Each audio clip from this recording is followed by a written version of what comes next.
As sexual allegations become more and more vague, are we reaching the end of the MeToo moment? Plus, President Trump's comments on immigration are polarizing the country. But are Republicans and Democrats both painting themselves into different corners? I'm Ben Shapiro. This is The Ben Shapiro Show.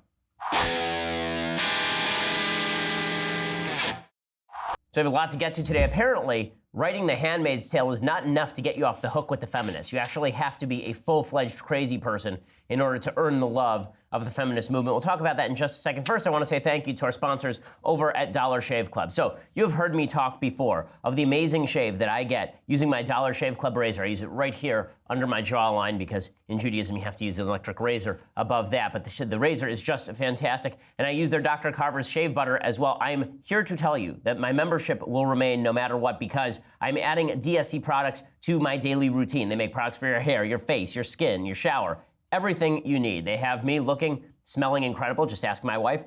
They're all original ingredients. They use only the finest premium stuff. They deliver it to you just like they do their razors. And that means no more annoying trips to the store, trying to figure out which thing to buy. Do you get the generic brand? Just use Dollar Shave Club. You never have to worry about this stuff ever again. You can use Dollar Shave Club for almost anything. Razors, body cleanser, hair gel, and yes, even their fabled butt wipes. DSC has you covered head to toe. And now is a great time to give Dollar Shave Club a try. You can get your first month of their best razor along with travel-sized versions of shave butter, body cleanser, and even those magical butt wipes for just $5. After that, replacement cartridges ship for just a few bucks a month when you subscribe. You never have to worry about it again. It's the DSC starter set. Get yours for just $5 exclusively at dollarshaveclub.com/Ben. That's dollarshaveclub.com/Ben. Again, when you use that /Ben, then you get their first month of their travel-sized version of everything plus the razor for $5. So check it out right now, dollarshaveclub.com/Ben. Use the /Ben so they know what we sent you, get the best shave possible, and get the rest of their great products as well.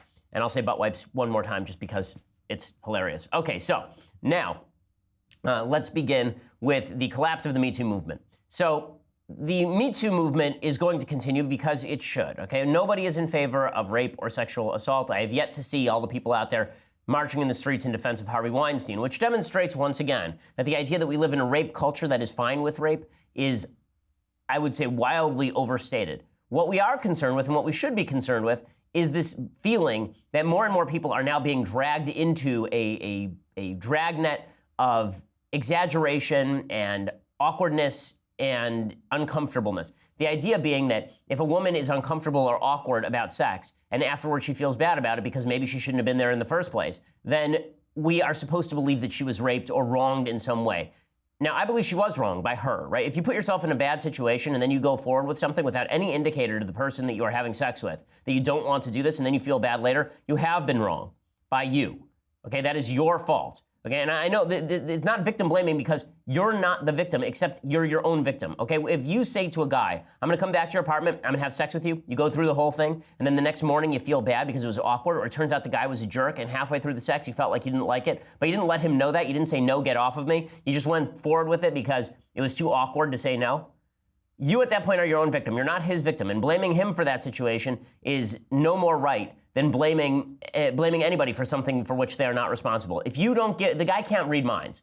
It's so funny, we're talking constantly about mansplaining things. Like if I explain something to a woman, I'm mansplaining. Feminist-splaining is where you explain to me I was supposed to read your mind based on outward indicators that make no sense. The reason this is coming up now is because, as we discussed yesterday, there's a long article in Babe.com about Aziz Ansari, this comedian who plays Tom Haverford on Parks and Recreation. And there's this long 3,000-word piece about this woman named Grace who went back to Aziz Ansari's apartment, engaged in multiple rounds of sexual activity with him, and then as she was leaving said she felt uncomfortable and wronged, and then he said, well, I'm sorry you felt that way, and that was the end of the story. But this was treated by a bunch of feminists as actual evidence that Aziz Ansari should have his career ended, that he should be finished by this. Now, I'm glad to report that I'm not the only one who's saying this story is ridiculous. Barry Weiss over at the New York Times wrote a very good piece on this. Over at The Atlantic, there was a very good piece on this. But there are feminists who are coming out nonetheless and suggesting that Aziz Ansari should basically be put away and his career should somehow take a ding because he, a famous celebrity, invited a girl back to his apartment where she proceeded to get naked with him and then engage in several rounds of sexual activity.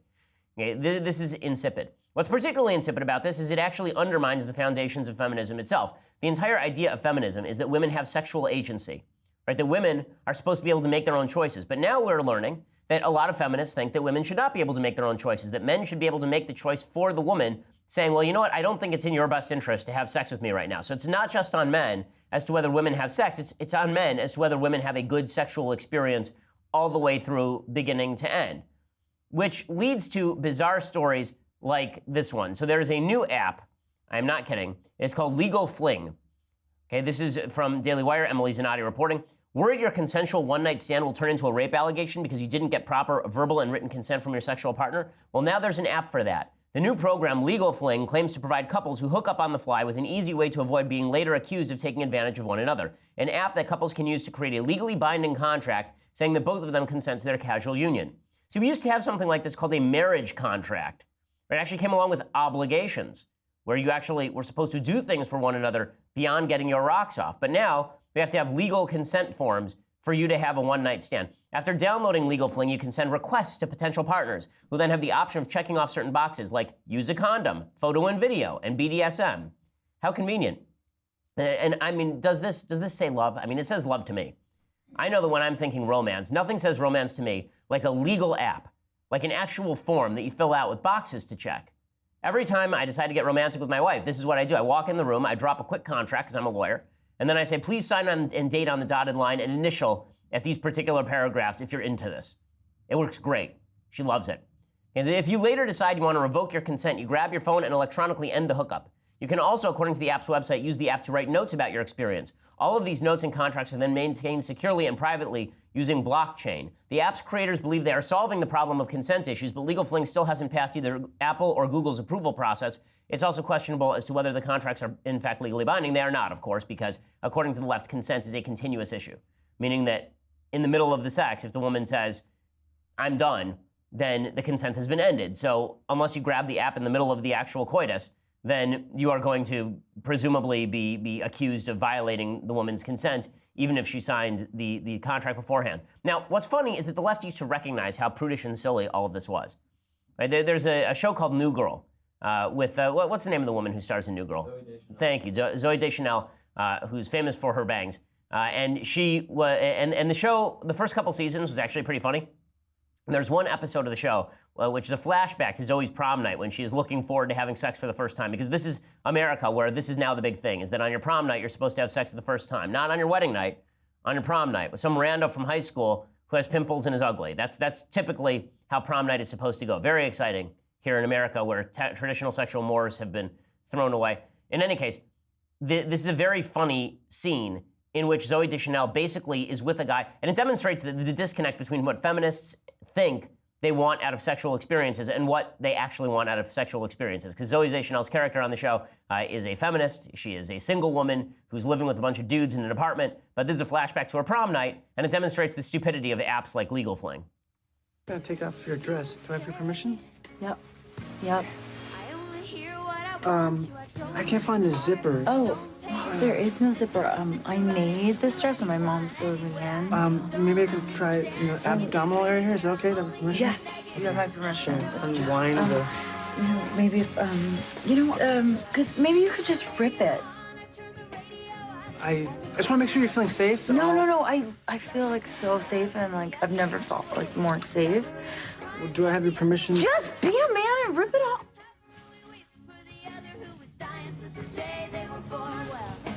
Now I'm feeling very unsafe. Okay, the reason that's funny is because this is stupid, people. Okay, if this is how you think sexual encounters are supposed to go, or that any sexual encounter in history has gone this way, you're out of your mind. That's why Hollywood used to be able to joke about this stuff, but now Hollywood can't even joke about it because they think that this is the ideal sexual scenario. The ideal sexual scenario is where you're asking every step of the way for permission. There's not a woman alive who feels like this is sexy. Not one. Okay, if you can name this woman to me who thinks that this scene is like really hot, then you are going to have to show her to me because I don't believe you. I think you're lying. Okay, the reality is that women want men to act like men. That involves a certain amount of aggressive activity. Not rape, obviously, not doing things that women don't want. But if a man is acting like a passive do-nothing in the bedroom, women are not interested. And it's just a lie. I'm sorry, it's just a lie. If you're acting like the Jeff Goldblum, not the Jeff Goldblum, the lawyer character in Jurassic Park, okay, and that's your sexual come-on strategy, it's not going anywhere. This is all fictional nonsense that was created by a culture that has refused to make any rules and now is backtracking and making new rules to fill in the rules that should have been there in the first place. Absolute stupidity. Okay, before we go any further, I want to talk about President Trump and bleep holes, because that's all we can talk about now. Using our Dollar Shave Club wipes, we can wipe up this bleep hole situation. We'll get to all of that in just a second. But first, I want to say thank you to our sponsors over at tripping.com. Do you need to get away? I do. Okay, that's why we need to go to tripping.com. So tripping.com is the place to go for your vacation rentals. So I'm in a unique situation when I go on vacations. I can't really stay in hotels because they don't have a kitchen, right? I keep kosher. That means that I need a kitchen. Also, I have small children, which means I need a washing machine because they get everything insanely dirty all the time. Well, that's why I need tripping.com, because if I were staying in the local Hyatt, it might be nice, but it's smaller, it doesn't have any of these amenities. Tripping.com makes sure that I can go any place that I want, basically, and they have vacation rentals there for you. With Tripping.com, one search lets you filter, compare, sort over 10 million available properties on trusted sites like VRBO, TripAdvisor, Booking.com, and more. And you don't have to worry about getting the best deal because you're saving an average of 18% per night by booking your vacation with Tripping.com. As I say, I only use Tripping.com. I can't, because when I'm booking a vacation, I'm not going to stay in a hotel. Don't forget, if you want to save time and money, go to tripping.com/Shapiro today, tripping.com/Shapiro, tripping.com/Shapiro. Go and do that right now. When you use that /Shapiro, that lets them know that we sent you. As I say, you know, you think the vacation's good because you're staying at a hotel. The truth is, it's much better when you have more room to spread out. It's like home away from home. It's just fantastic to stay at one of these nice vacation rentals. My wife and I do it every time we go on vacation now, and tripping.com makes that possible and makes it less expensive. Again, tripping.com/Shapiro. Use the /Shapiro so they know that we sent you. Okay, so meanwhile, in other news, the Democrats are grilling on the Hill today the Department of Homeland Security Secretary, a woman named Kirstjen Nielsen, about President Trump's alleged statements regarding immigrants from bleep hole countries. Right? And they're grilling her. Did he really say bleep hole countries? Did he really say he wants fewer people from bleep hole countries? Okay, we are now in what, day 6 of this controversy? This interminable controversy where we're supposed to discuss ad nauseum whether the president is a racist or whether he was just making comments that were about which countries we ought to prioritize. And we're just going to go around in circles on this thing, and everybody's going to make each other crazy. One thing I will say, when Democrats suggest that they are deeply concerned about the president's racism for saying that he wants immigrants from Norway over Haiti, and they refuse to acknowledge, by the way, that the day before, the ambassador from Norway was or the prime minister of Norway was at the White House, which is probably why Trump was saying Norway. And they refuse to acknowledge that Trump said in that same report, the Washington Post report, that he wants more immigrants from South Korea, which is not exactly indicative of racism because South Koreans are not white, it turns out. And that maybe it's just possible Trump was talking about a merit-based immigration system. Now, maybe he wasn't. Maybe he was saying something racist. Maybe he was saying, I want fewer black people in the United States. Or maybe he was saying that you have created a system by which we are supposed to judge a hierarchy of countries that we are supposed to take immigrants from, and I'd prefer to take immigrants from countries where the countries are closer to the Western way of life than countries that are less close to the Western way of life, which, again, that's not racist, okay? And it may be wrong, because the fact is what I would like is a merit-based system where we judge individuals instead of judging the country of origin. But if you're going to judge solely based on country of origin, of course you're going to value South Korea over Russia, for example, because South Korea is a more westernized country than Russia is.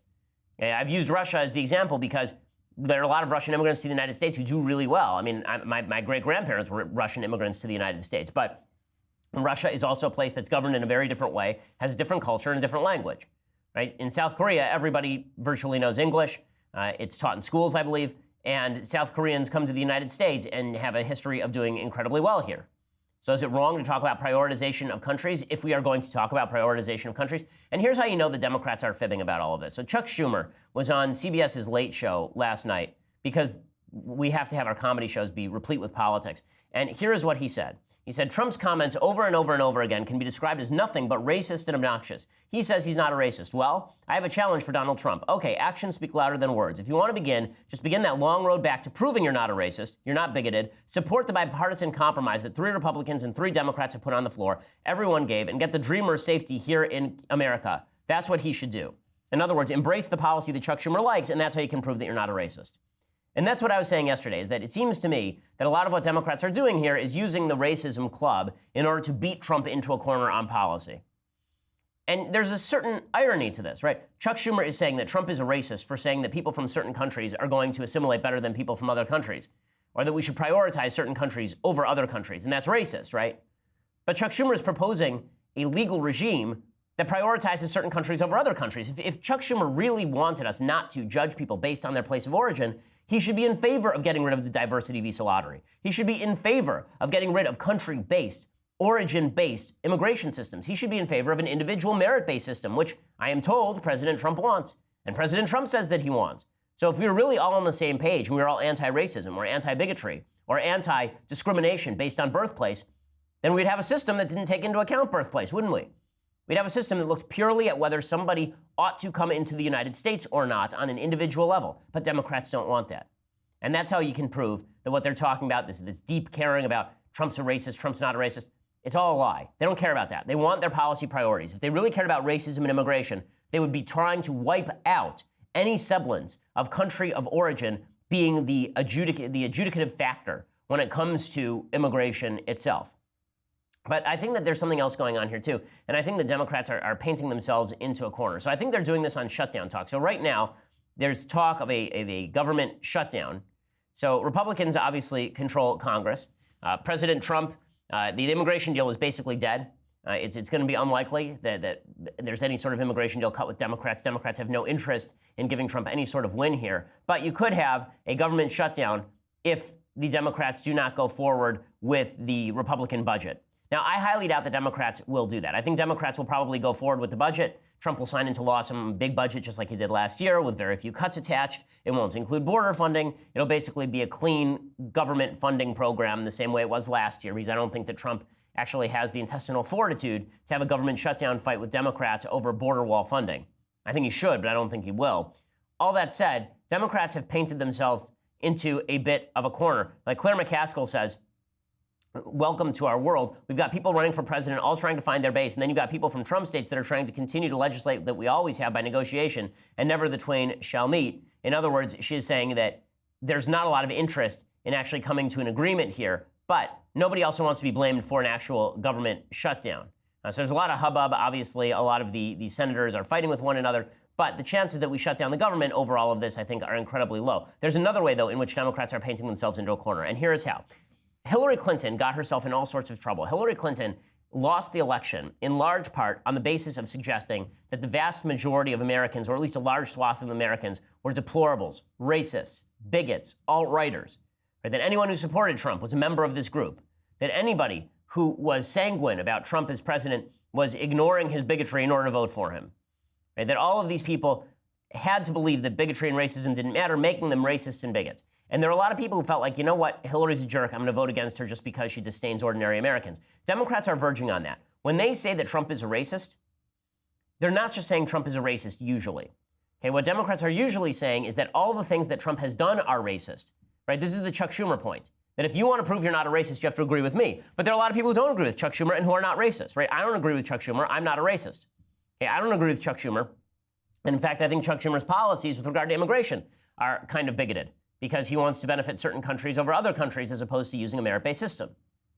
Right? But Democrats, when they suggest that Trump's policies and his rhetoric are all of a piece, that everyone who agrees with Trump on policy must be a racist, what they are doing is driving away large segments of the American population. They're making you choose. You can either choose Trump's policies and his racism, or you can choose Democratic policies and their non-racism.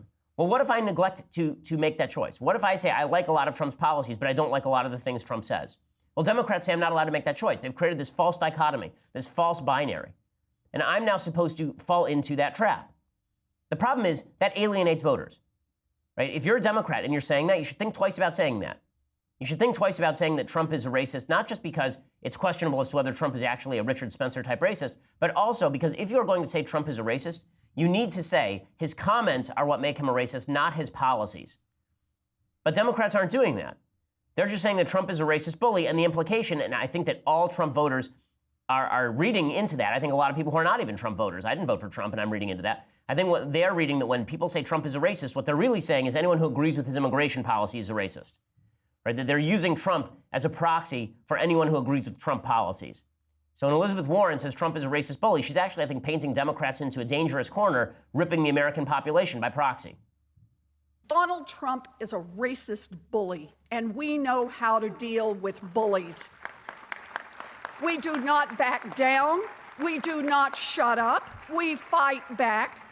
And no matter what they throw at us, nevertheless, we persist. Nevertheless, we persist. Of course, there's her slogan because she wants to run for president.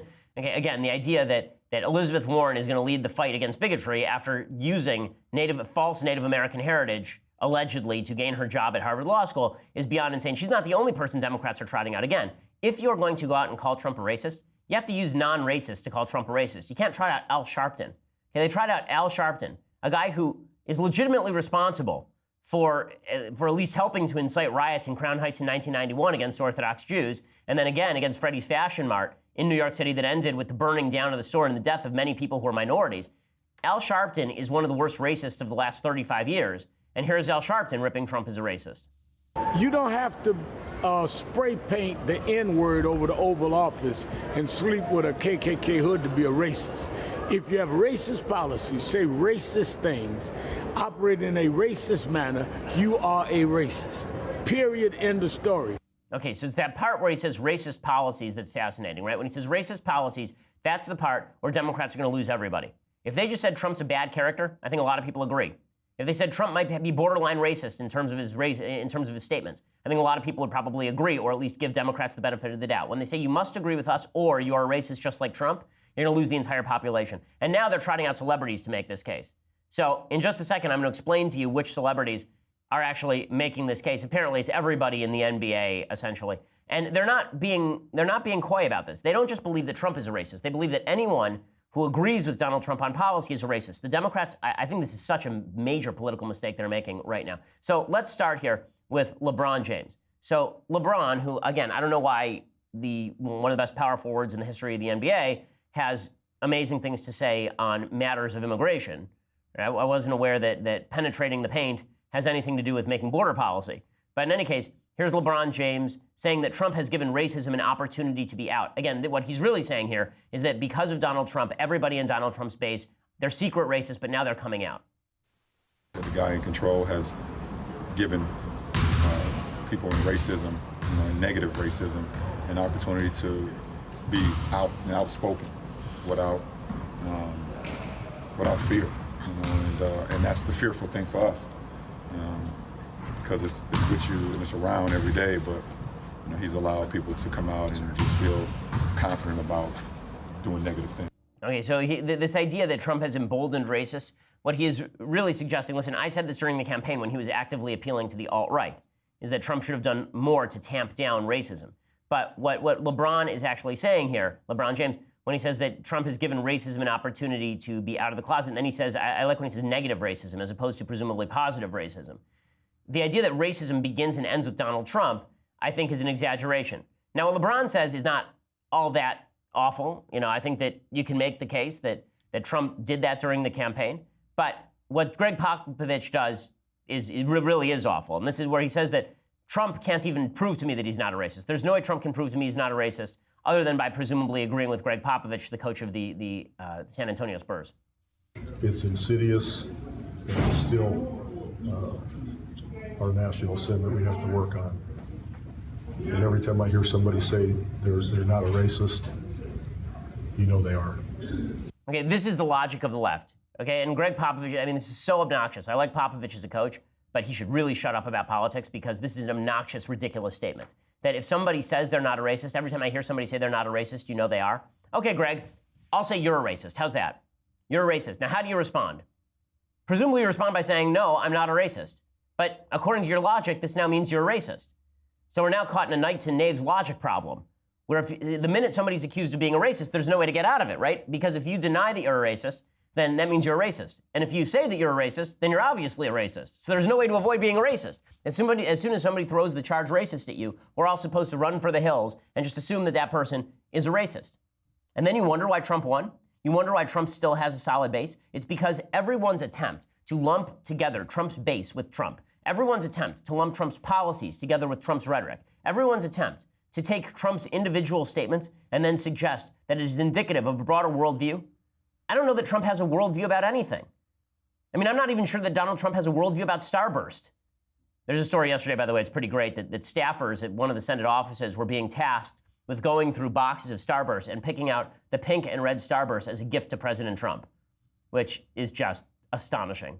I hope if I were ever president one day, I would force everybody, I wouldn't just buy the sour packs of jelly beans. I would force Senate staffers to go through entire bags of jelly beans and try to determine which one were the sour Jelly Bellies, and then make them give them to me. It'd be like Willy Wonka's factory. I'd make them all into my Oompa Loompas. In any case, it's not just NBA stars and coaches who are doing this silly nonsense. Bill Press, right, the famous lefty, he suggests that Trump's base is filled with extreme wacko racists. This is where the left is going.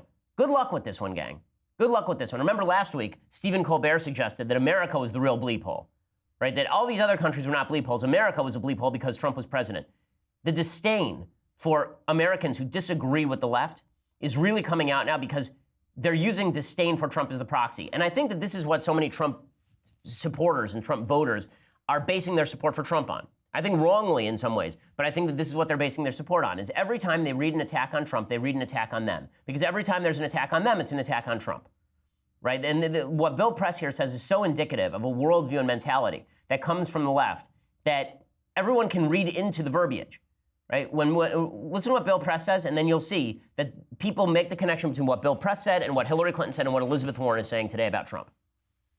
I am sick and tired of talking about Donald Trump's base. So he's got 35% of the most extreme, wacko, racist, I don't know, rednecks in the country. And pass for the wacko. Not all of them. I'm going to speak. Let me speak for the deplorable.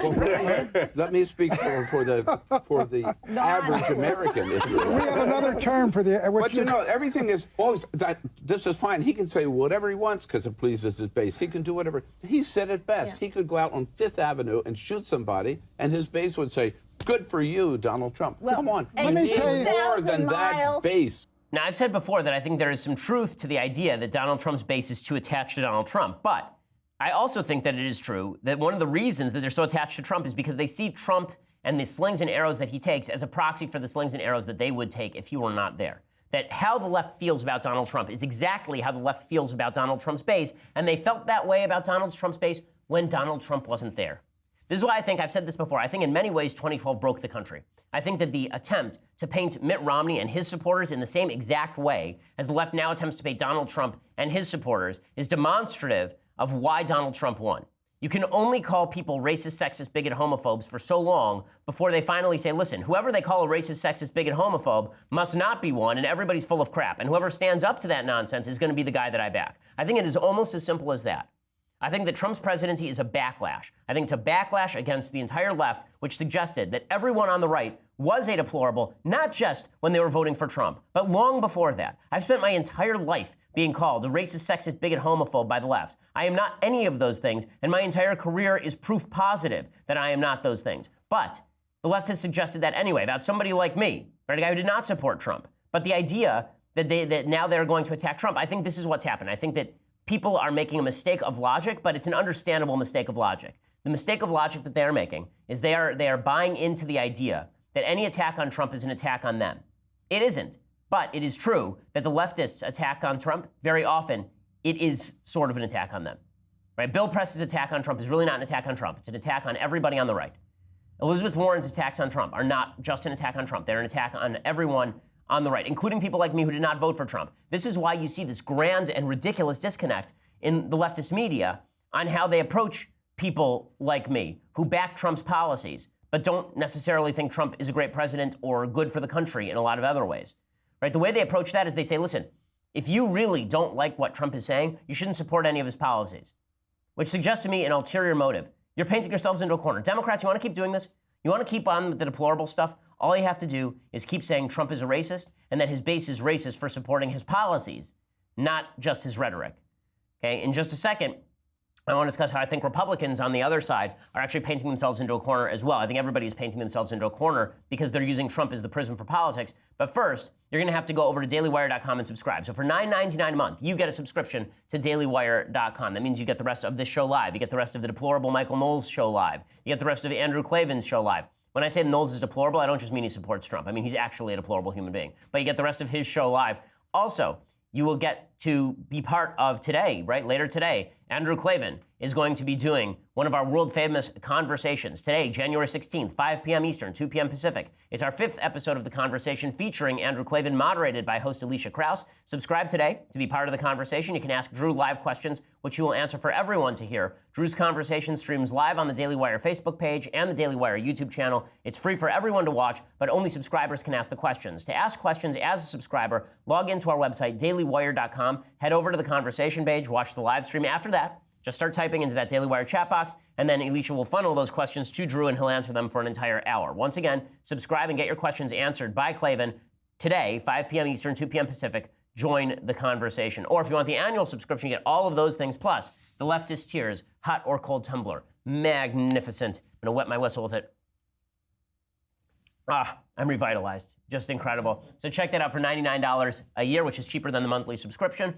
Or later, you just want to listen to the rest of the show, go over to iTunes, SoundCloud, YouTube. Please subscribe to our YouTube channel. We have lots of great videos that come out there on a regular basis. We are the largest, fastest growing conservative podcast in the nation.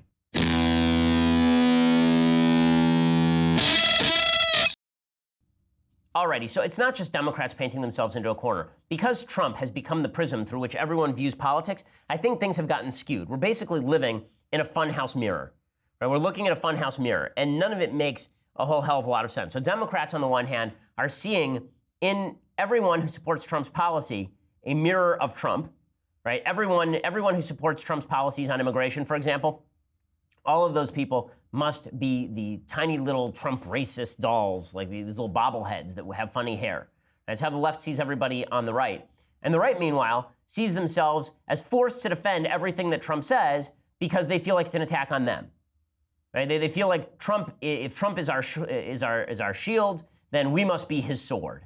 Right? If Trump is the guy who's taking all the slings and arrows, it's our job to go out there and defend everything that Trump says. I know there are people who believe this because they're in our office, right? I have this conversation pretty much every day with Andrew Klavan and Michael Knowles, both of whom have suggested that I'm not doing enough to fight back against the slurs against President Trump. Well, what I say is, when I think it's a slur, I'll fight back against it, right? I've actually been pretty strong on suggesting there are two possibilities on the bleep hole comments, for example. But when he does something that I think is wrong and or stupid, I'm going to call it out, because my job is not to defend Trump. My job is to defend conservative principles, and that includes defending conservative principles and the future victory of those principles from President Trump if Trump toxifies himself, right? What I'm scared of, and I think with good reason when you look at the polls, is the possibility that I like a lot of Trump's policies, and that if Trump's toxicity smears those policies, Republicans lose the House in 2018, they lose the Senate in 2020, and they lose the White House in 2020, and then you have an era of Democratic dominance brought about because nobody on our side had the guts to say, I like a lot of what Trump is doing, but I don't like a lot of what Trump is saying, and I think it's polarizing and problematic.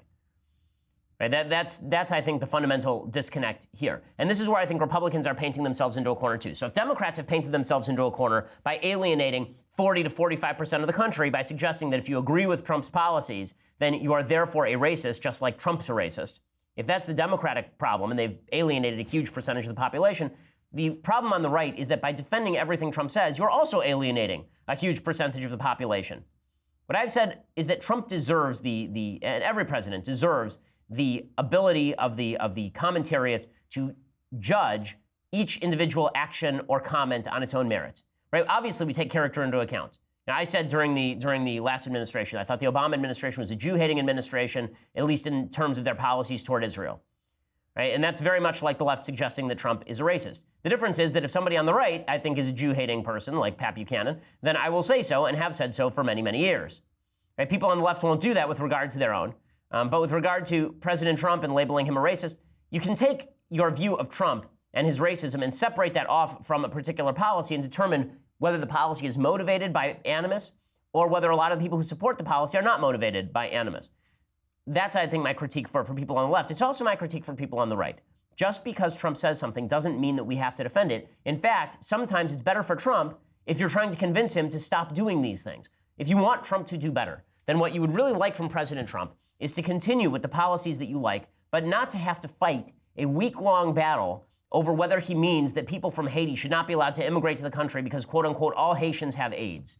Right? It's not a battle that you want to fight. Because, let's be real, I've spent my entire career fighting for a conservatism that believes in certain principles about immigration, merit-based immigration, that have nothing to do with those sorts of nasty comments or alleged nasty comments.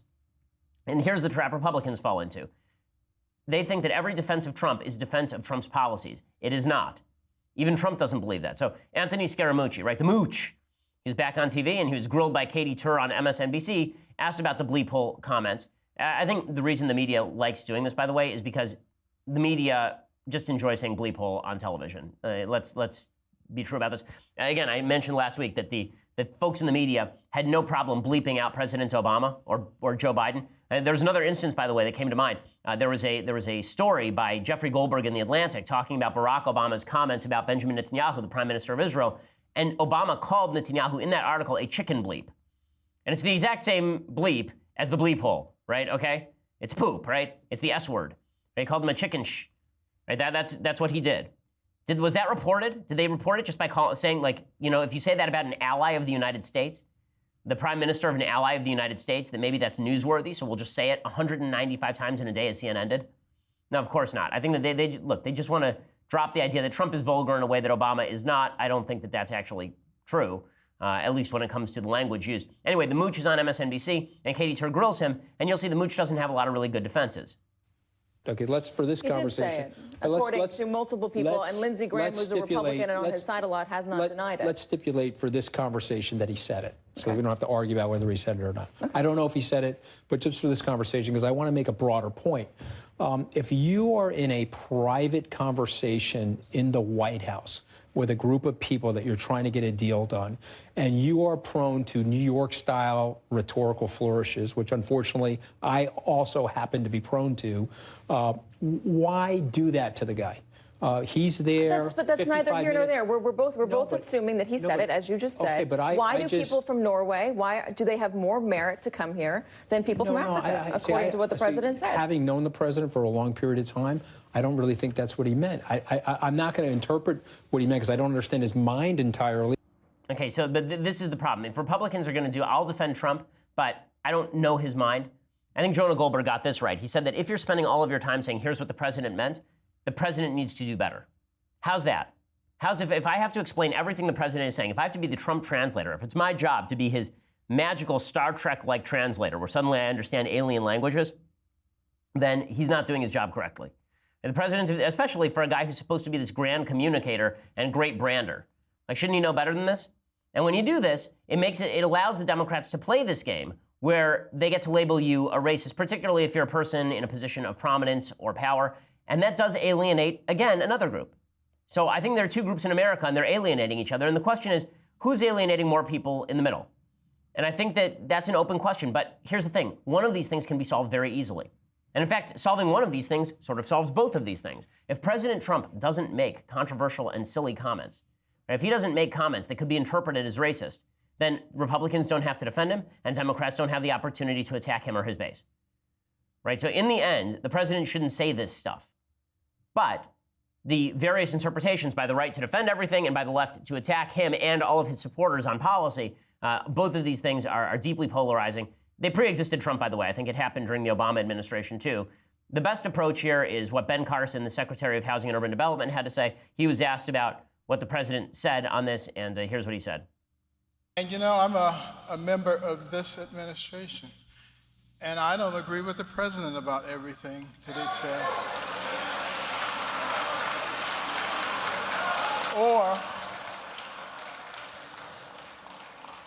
Or of how it's said. If the way you say things is so inflammatory that people can't hear your message, it's not helpful. And that's why I don't do that anymore. Okay, and good for Ben Carson, right? This is what needs to happen. Nikki Haley, I know, has done some of the same stuff. It doesn't hurt Trump, by the way, to do this. I think there are a lot of people on the right who believe, oh, it hurts Trump. It really hurts Trump. If you say you disagree with his rhetoric, you're undermining Trump. Trump is not on the ballot until 2020. He's not on the ballot. Republicans are this year. Okay, there's an election this year. There's an election in 2020 as well. But Trump can take it, man. I mean, I've never seen anybody take as much abuse as Trump took during the last election cycle, some fair, some unfair. He didn't just weather it, he won. Right? So this idea that Trump is this delicate snowflake that we all have to protect from the ramifications of his own verbiage, that every time he says something, we all have to rally around him and we must defend the leader, must defend the flag.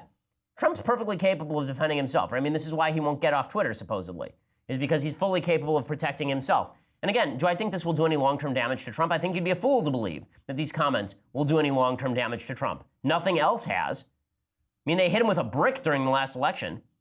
They've been hitting him with bricks ever since. The Democrats haven't stopped talking about a Russia collusion scandal that is yet to materialize based on which he supposedly stole the election with the help of Vladimir Putin.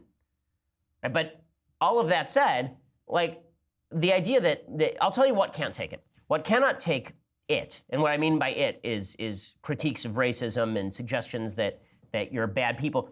The people who can't take it are not Trump. Okay, the people that are going to pay the price for that are people in the Republican Party. Trump is Trump. He stands on his own. He stood against a lot of the Republican Party itself, against the Republican establishment, and he won. He's a very powerful figure. And not only is he a very powerful figure, in many ways he's kind of Teflon. That doesn't mean that he can't lose. It doesn't mean that he won't be down at 35%.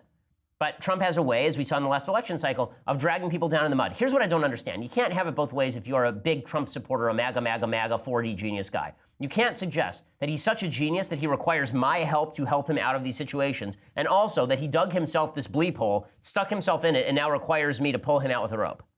Right? Either he's such a genius that he put himself there knowing that it was a win for him, or he needs my help, but not both. Not both. And by the way, I think there's actually a third possibility, which is that he's not a super genius who put himself there on purpose. He ended up there, and he also doesn't need my help. He's fully capable of crawling out of that hole himself. Again, the man can take an inordinate amount of abuse, and his administration will survive. He's not going anywhere. And when we get to 2020, we'll get to 2020. It's not like this didn't come up during the last election cycle, for God's sake. I mean, the man said during the last election cycle he didn't know who David Duke was in the middle of an election cycle.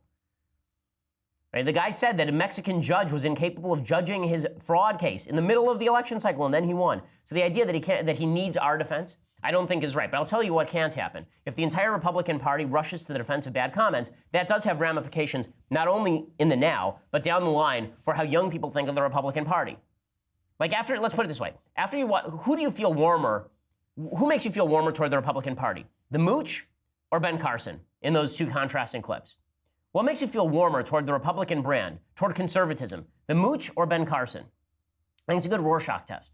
I think it's a good Rorschach test. Now, there may be some Trump supporters who see the entire political scene as a reflection of Trump, who think that the Mooch is better for the Republican Party than Ben Carson in those two contrasting clips. I would argue ultimately the opposite, that what you need are more people like doing what Ben Carson does, saying, I like the policy, I don't always like what's being said, and fewer people doing what the Mooch did there, which is, I know his heart, he just talks like a New Yorker, and even if it sounds super bad, that means that I just have to defend it all the more. Again, things that are defensible are worth defending, and I'll do that. But I think it's a mistake for everybody on the right to paint themselves into a corner by defending everything Trump does on the basis that Trump did it. Okay, time for some things I like and then some things that I hate. So let's jump right into things I like. So over the weekend, it was indeed my birthday, and my wife and I went and had a delicious dinner at one of the great kosher steakhouses in town. And then we went to see The Darkest Hour with Gary Oldman. So that's a good wife who takes you to see a World War II drama on your birthday. So Gary Oldman, first of all, the performance by Gary Oldman in here, he should win an Oscar. There's no question that he should win Best Actor Oscar. It is a phenomenal performance. It's a different Churchill than I think most people see. A lot of people are upset with it because it kind of portrays Churchill as sort of a colorful bumbler and fumbler a little bit. Whereas Churchill actually was a genius. I mean, if you read anything that Churchill ever wrote, the man was a genius, no question. But it does point out something. A lot of people on the right who love Winston Churchill and think of Winston Churchill as the constant in a world of political, vacillations. And the fact is that if you had to sort of liken Churchill to any personality on the American scene, Churchill was actually, I would say, less like Ronald Reagan and more like John McCain. The reason I say that is because Churchill started off in the Conservative Party, then he moved to the Liberal Party, then he moved back to the Conservative Party. He'd been responsible for a number of disasters, including Gallipoli, which comes up in the movie. During World War I, he wanted to do an operation through Turkey to try and defeat the Germans by creating another front by going through Turkey. It ended with the death of 25,000 British soldiers in Gallipoli. He was the Lord Admiral of the Navy, first Lord of the Navy, at the time, and First Lord of the Admiralty. I can't remember the official title. In any case, the movie itself is quite good. Now, the problems that I have with the movie are the same problems everybody has. It's historically inaccurate. Once Churchill took over, there was very little consideration of actual negotiation with the Hun, as he liked to call them. Very little talk of negotiation with Adolf Hitler. From May 24th to May 28th of 1940, there was some talk of negotiation, but it ended by the time June 4th came around, by the time Dunkirk was essentially launched. And the idea that Churchill himself was divided on this, like he had any moral considerations about whether to negotiate with the Germans, is largely exaggerated. There's also one scene in here that is pure Hollywood cheese. The suggestion being that Churchill sort of had to have his spine reinforced by the British people, that the British people were like, let's fight the Germans, we don't want negotiations. That's not true. Churchill had long been the guy saying you cannot negotiate with Hitler. He was continuously the one saying you cannot negotiate with Hitler. But it does show, I think, less about Churchill than about the fate of the British and what the mood of Britain was at the time. The idea of, what do you do when your entire country is under attack? Do you negotiate and try to buy off the bad guys in the hope of a little temporary security, or do you stand tall even at the risk of losing thousands and thousands of men? And it does go into the mind of somebody who's having to make those difficult decisions. So here's a little bit of the preview. It's really worth watching. The cast is universally tremendous. And Oldman, I don't know how they did the prosthetics, because you watch this movie and you're like, where is Gary Oldman? And that's Gary Oldman. He's just amazing. Here's a little bit of the preview. We must now select my successor, and it's only one man the opposition will accept. He stands for one thing, and one thing only, himself. Why have I been forced to send for Churchill? This record is a catastrophe. Let me see your true qualities, your lack of vanity. Yeah, my iron will. Your sense of humor. Ho, ho, ho. Your Majesty. It is my duty to invite you to take up the position of Prime Minister of this United Kingdom. I speak to you for the first time as Prime Minister. I mean, it's an incredible performance by Oldman. It really is great. And the truth is that Churchill was kind of a hammy character. Like, the idea that Churchill was this kind of stalwart, non-camera friendly guy. The guy wanted to be prime minister, and they say this in the movie, and it's right, since the cradle. I mean, he thought his father should have been prime minister. His father obviously ended up having mental illness. A lot of people thought it was because of syphilis, but he spent his entire life trying to live up to his dad, and there's a lot to that with regard to Churchill. But one of the things that's really cool about this, by the way, is that if you ever go to London, you can actually go to the Churchill Museum. And when you go to the Churchill Museum, they take you down into the war bunkers. So my wife and I have been there, so it's kind of neat to see a movie that's basically made in a replica of the bunkers. The two people who get a little bit of a raw deal in this movie are Neville Chamberlain and Lord Halifax, who is the foreign secretary.